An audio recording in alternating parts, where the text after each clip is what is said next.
the comparative of superiority. We use this structure to compare two landmarks, figures, animals, or objects to show that one is superior to the other in a specific way. The rule we apply is not fixed. It changes based on one specific factor, the length of the adjective you are using.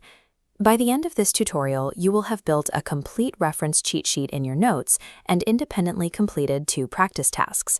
Please pause the video now to grab a notebook and pen. You'll need them to copy down the formulas as we go. Mastering these patterns allows you to move beyond basic labeling and start creating accurate comparisons between any 2 objects. We begin with the formula for short, one-syllable adjectives. You take your subject, add the verb to be, attach the letters er to your adjective, and include the word than before your object. Here is that formula in a sentence. Maqam-e-Shahid is taller than Santa Cruz Fort. There are a few spelling rules for these short adjectives.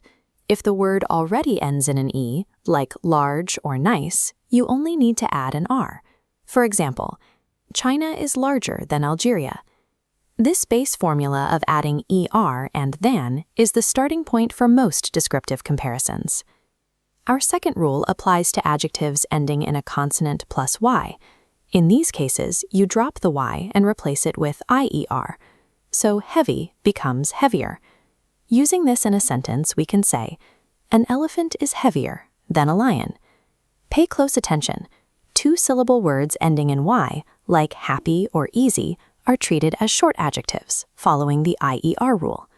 Finally, for words ending in a consonant-vowel-consonant pattern, like big, you double the last letter before adding ER.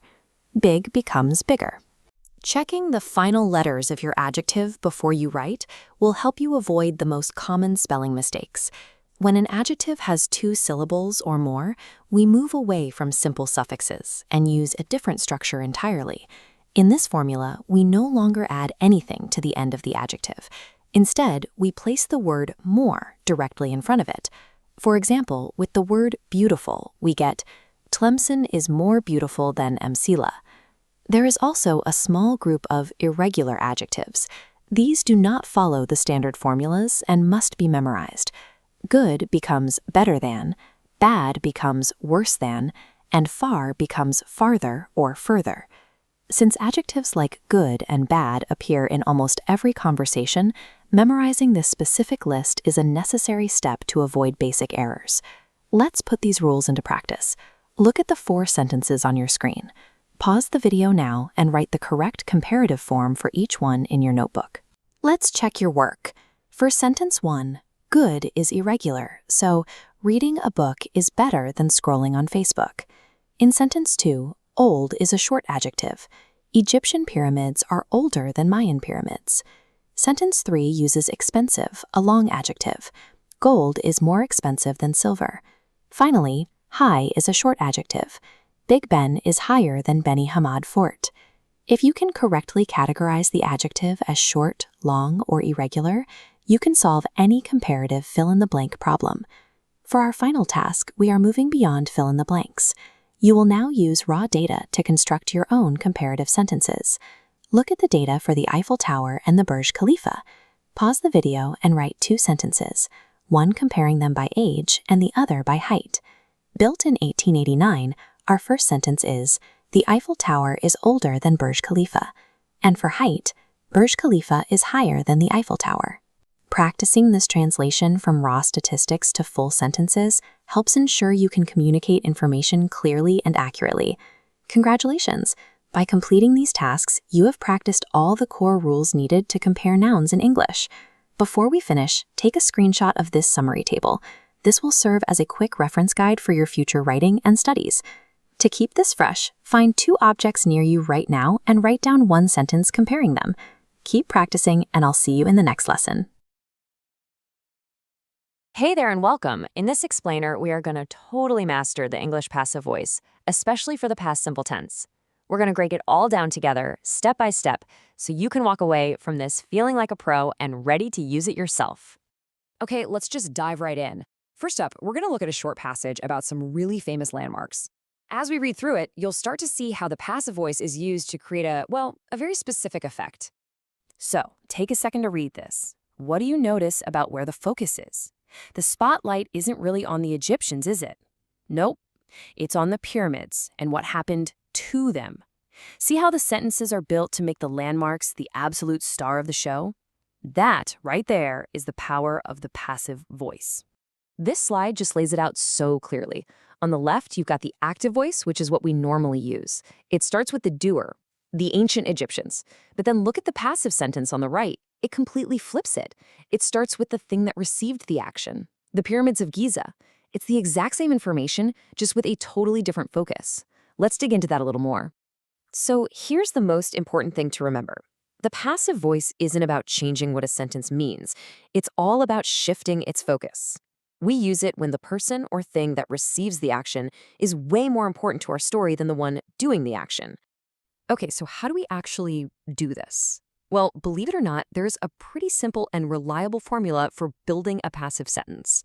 And once you get the hang of this structure, you'll see it's actually pretty straightforward. And here it is, the secret formula. You know, the active voice is what we use all the time. Subject, verb, object. Simple. To make it passive, we just rearrange things. We start with the object, then we add the right form of to be, which for the past simple is always was or were. Then we add the past participle of the main verb, and finally, by plus the original subject. Now, to really lock in that formula, we need to get super comfortable with its three main building blocks. Picking the right verb to be, so was or were, using the right past participle, and of course, knowing what to do with pronouns. First things first, was or were. The rule here is super easy. It just depends on the new subject of your passive sentence. You know, the thing receiving the action. If that new subject is singular, like the pyramid, you use was. If it's plural, like the pyramids, you use were. It's as simple as that. All right, next up, the past participle. Now, for regular verbs, this is the easy part. You literally just add ed to the end of the verb. So construct becomes constructed, design becomes designed. You get the idea. So easy. Irregular verbs, though, yeah, they're a little trickier. They don't really follow a nice pattern. Build becomes built. Write becomes written. Honestly, these are forms you'll just have to memorize to get the passive voice right. But I promise, they become second nature the more you use them. And our last building block is all about pronouns. So if the subject of your original active sentence is a pronoun like he or they, it has to change to its object form when it moves to the end of the passive sentence after by. So for example, she designed the monument becomes the monument was designed by her. See how that works? All right, we've got our building blocks ready to go. Now let's just look at a couple of extra little rules for putting together full sentences, especially when you start adding in details like time and place. So when you're dealing with expressions of time and place, you've actually got options, which is nice. You can put them at the end of the sentence. That's probably the most common way. Or if you want to add a little extra emphasis, you can move them right to the beginning. Just don't forget to add a comma right after it if you do. Now, this is a really important point, especially for more formal or academic writing. Sometimes we either don't know who did the action or it just doesn't matter. In news reports or scientific papers, you will see the by phrase just gone all the time. It keeps the focus 100% on the object and creates a more objective, formal tone. And because dropping the by phrase is so common, you're going to see exercises that look exactly like this one. You'll get the subject and maybe some extra info, and all you have to do is fill in the correct passive verb. So in this case, Petra is singular, so it has to be was discovered. So we've gone over all the rules. We've got the building blocks. Now it's time to put all that new knowledge to the test. Seriously, the best way to get this stuff to stick is by actually doing it. So let's jump into some practice. Okay, here's our first challenge. The active sentence is, the Romans built Timgad. This is a great time to pause and try to form the passive sentence yourself. No pressure at all. Just give it a shot. So, how'd you do? The correct answer is, Timgad was built by the Romans. We start with the object, Timgad. It's singular, so we use was. The past participle of that irregular verb, build, is built, and we finish it off with by the Romans. Ready for round two? Okay, this time the active sentence is, Bashir Yelaz designed Maqam ash-Shahid. Go ahead and pause here and give this one a try. And the answer is, Maqam ash-Shahid was designed by Bashir Yelaz. The landmark is singular, so again, we use was. And since design is a regular verb, the past participle is just designed. Great job. Okay, for our last practice question, we're adding a little twist. a time expression. Engineers constructed the Seeding-Cedar Bridge in 1912. Now, remember that rule about where time expressions can go? There are actually two possible correct answers here. Go ahead and pause and see if you can figure out both of them. The first correct answer, and probably the most common way you'll see it, is to just pop the time expression right at the end. The Seeding-Cedar Bridge was constructed by engineers in 1912. And here's the second correct answer, showing that other option. We can move the time expression to the very beginning to add a little emphasis, followed by that all-important comma. In 1912, the Seeding-Cedar Bridge was constructed by engineers. Both of these are 100% correct. You have done some absolutely fantastic work today. You now know not just how to form the passive voice, but more importantly, why we use it to shift focus and create a different tone. So now I want you to keep an eye out for it. You're going to be so surprised how often you see it in news articles, history books, and scientific reports. The only question is, where will you spot it first? Thanks for joining me.